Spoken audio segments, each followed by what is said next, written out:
In June 2002, amid the escalating violence of the Al-Aqsa Intifada, President George W. Bush unveiled a daring new roadmap to peace to resolve the Israeli-Palestinian conflict once and for all.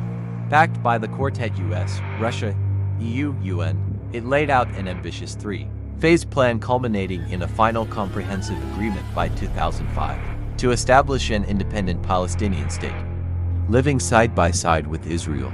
However, the roadmap was fundamentally undermined by naive assumptions and moral equivalencies that ignored harsh ground realities.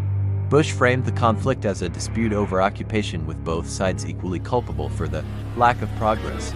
He chided Israel's security measures as threats to Palestinian economic development, while portraying the Palestinian struggle as one against mere poverty and oppression.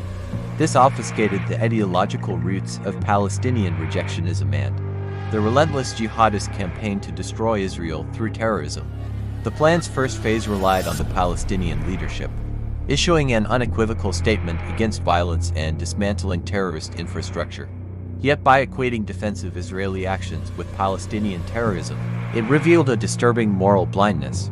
Subsequent phases envisioned hastily holding Palestinian elections, granting statehood, and achieving a final permanent settlement by 2005, based on the Palestinian right of return and dividing Jerusalem.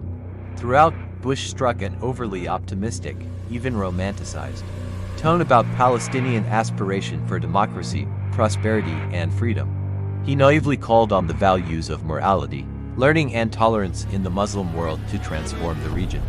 The president seemed utterly detached from the doctrinal rejectionism and jihad fevers animating Hamas, Palestinian Islamic Jihad, and Yasser Arafat's defiant rhetoric. In retrospect, Bush's roadmap was a fanciful exercise in attempting to impose an artificial solution from the top down without understanding the human terrain.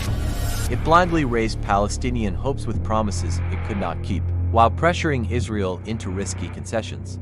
Most tragically, it wasted precious time that could have been devoted to more realistic policies. By the plan's expiration in 2005, the Palestinian territories had further descended into terrorist chaos. Dreams of Palestinian democracy and Israeli-Arab normalization remained utterly stillborn. The roadmap proved to be just another dead end in the quixotic peace process, a harsh lesson that willful delusion and appeasement are no substitutes for confronting unpleasant truths. Real and lasting peace could only be achieved by directly confronting the ideological roots of the conflict.